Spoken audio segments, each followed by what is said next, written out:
Assalamualaikum warahmatullahi wabarakatuh. Perkenalkan, nama saya Rafli Ariansah dari program Studi Teknik Industri dengan NIM 121190047. Di sini saya akan menjelaskan tentang tugas stadium general saya. Yang pertama itu ada di modul 1.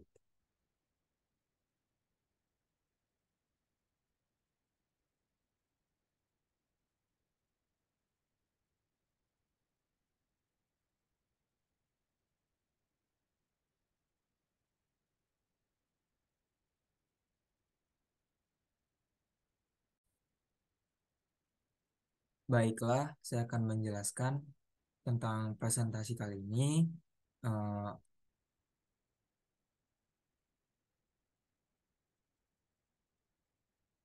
Baik, di modul pertama kita akan membahas tentang persiapan penelitian, di mana pada persiapan penelitian banyak hal yang harus kita ketahui terlebih dahulu. Pertama itu ada pendanaan yang perlu kita siapkan.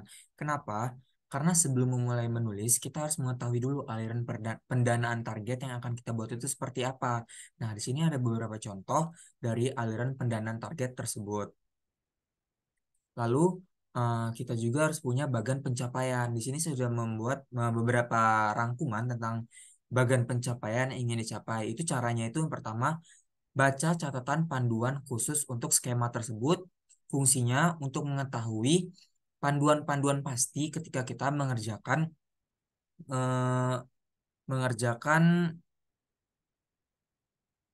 penelitian kita. Yang kedua itu skema konfirmasi sesuai untuk tahap karir Anda dan Anda memenuhi kriteria kelayakan. Dan selanjutnya itu jika tidak yakin apakah penelitian tersebut berada dalam ruang lingkup atau skema yang sesuai dengan tahap karir Anda, jangan ragu untuk menghubungi project officer untuk skema tersebut. Maksudnya kalau memang penelitian itu tidak masuk ke dalam lingkup keahlian Anda, itu Anda bisa bertanya kepada project officer atau bisa kita sebut dosen lah untuk minta arahan ataupun ilmu yang mungkin bisa mereka berikan agar penelitian kita bisa berjalan dengan lancar. Lalu carilah saran dari kolega, calon rekan pelamar, spesialis ataupun yang lainnya. Maksudnya kita nggak nggak mesti harus sendiri, kita juga bisa minta saran dari kolega atau dari teman, terus kita juga bisa mengerjakan nggak sendiri, ataupun spesialis spesialis itu bisa kita ibaratkan dosen di sini karena mereka yang udah lebih tahu daripada kita. Untuk rekan pelamar mungkin itu bisa kita asumsikan sebagai rekan kerja kita dalam membuat penelitian tersebut.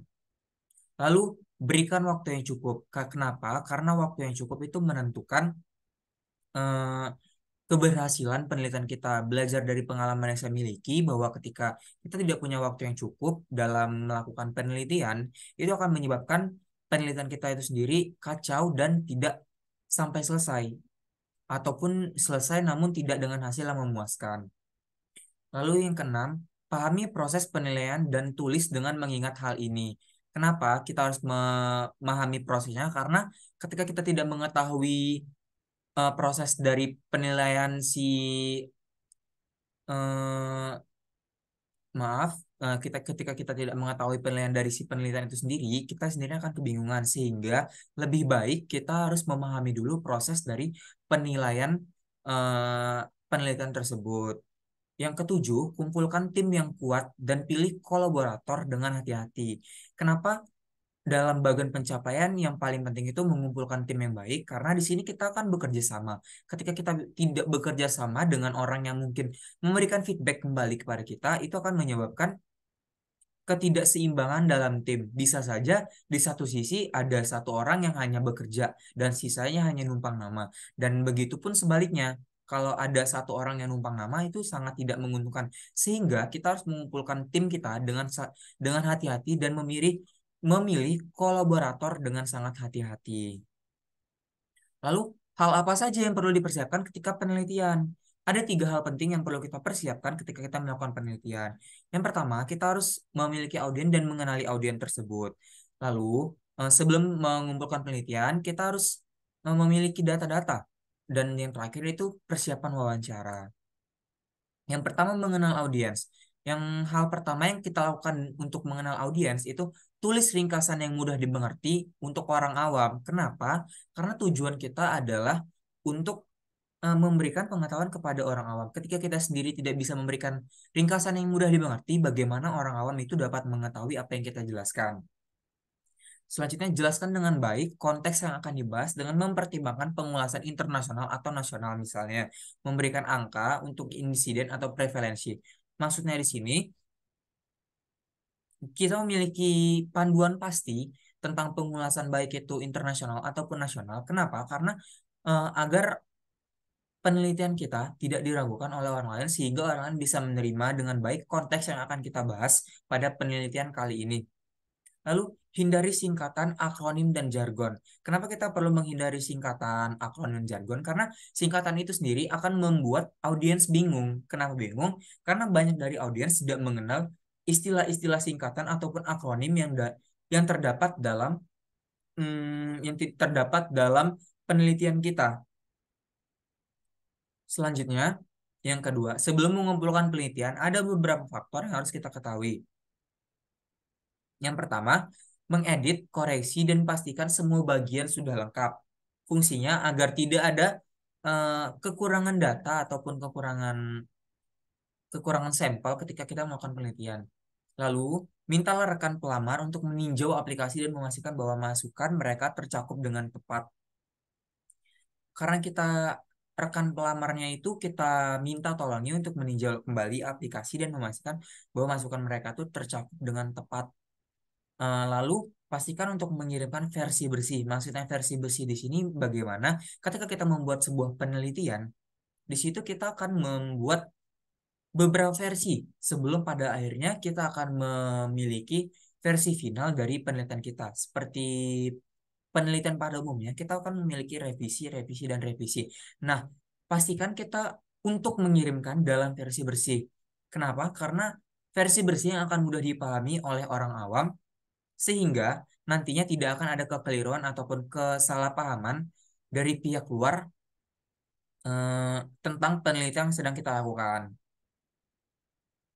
Pastikan semua dokumentasi pendukung terkait disertakan. Maksudnya apa?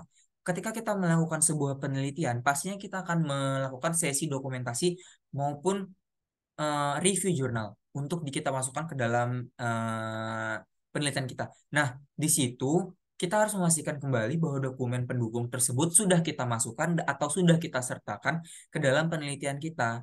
Kenapa? Karena untuk membuat orang lain percaya bahwa kita benar-benar melakukan penelitian tersebut. Selanjutnya, mintalah seorang kolega untuk mengomentari keterbacaan dan aliran.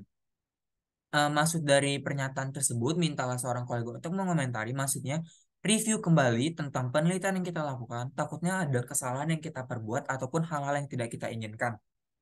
Sehingga kolega bisa mengetahui dan memberitahu ke kita tentang keterbacaan dan aliran yang mungkin salah ataupun kurang tepat. Lalu ada waspadai tenggat waktu di mana kita meminta masukan dari orang lain. Nah, kita memiliki tenggat waktu sendiri ketika kita mengerjakan praktikum untuk kita meminta masukan dari orang lain. Maksudnya ketika kita sudah mempublish dari penelitian kita, kita sudah tidak bisa lagi bahwa kita sudah tidak bisa lagi meminta eh, meminta masukan dari orang lain sehingga kita harus mempunyai waktu tersendiri untuk kita memiliki masukan dari orang lain. Lalu luangkan waktu untuk mendiskusikan dan menyelesaikan bagian anggaran dengan kantor penelitian kita untuk atau di institusi tuan rumah. Maksudnya kita harus memiliki RAB pasti dan mendiskusikannya terlebih dahulu kepada pihak terkait supaya tidak adanya kesalahpahaman antara kita maupun pihak terkait. Lalu mempersiapkan sesi wawancara. Yang pertama yang harus kita lakukan adalah ikuti pedoman yang diberikan kepada Anda sebelum wawancara. Misalnya, apa yang harus dibahas dalam presentasi. Ketika kita mewawancara seseorang, alangkah baiknya jika kita memberikan dulu materi ataupun pedoman kepada orang yang ingin kita wawancari agar dia tahu tentang apa yang akan kita wawancari kepada dirinya. Pengaturan waktu untuk presentasi minimal 10 menit. Misalnya 10 menit. Jadi kita sudah memiliki waktu pasti untuk kita melakukan presentasi sehingga tidak adanya kelebihan materi ataupun kekurangan materi ketika kita melakukan sesi wawancara. Tahu literatur terbaru dari saat mengirimkan aplikasi. Lalu tunjukkan bahwa kita telah memikirkan komentar per reviewer dan kita dapat membahas beberapa pertanyaan. Yang terakhir, tunjukkan kepemilikan proyek Anda karena kepemilikan proyek itu sangat penting untuk bisa meyakinkan orang lain bahwa proyek itu milik Anda. Faktor kunci sukses dalam penelitian itu ada beberapa hal. Yang pertama, baca dengan seksama catatan dan panduan supaya kita mengerti tentang penelitian yang kita lakukan. Lalu minta saran kepada rekan, kolaborator, mentor Anda jika perlu lakukan per-review informal. Jadi di sini kita meminta saran dari rekan, teman setim, kolaborator atau orang yang kita ajak kerjasama maupun mentor atau dosen kita. Jika perlu, kita lakukan per-reviewan informal secara itu adalah review yang kita lakukan tanpa adanya data data langsung kita masukkan ke dalam penelitian. Lalu ajukan pertanyaan kepada staf penyandang dana yang mengelola, misalnya petugas proyek atau manajemen program, agar mereka yakin tentang yakin ataupun tahu tentang penelitian yang sedang kita lakukan. Lalu, bicaralah dengan orang lain yang telah berhasil dalam skema tersebut. Ketika kita melakukan sebuah penelitian, pastinya kita melihat tentang penelitian-penelitian yang sukses sebelum kita. Nah, di sini kita bisa bertanya terlebih dahulu pada orang-orang tersebut tentang bagaimana cara untuk bisa menyelesaikan atau eh, membuat sukses eh, penelitian yang sedang kita lakukan.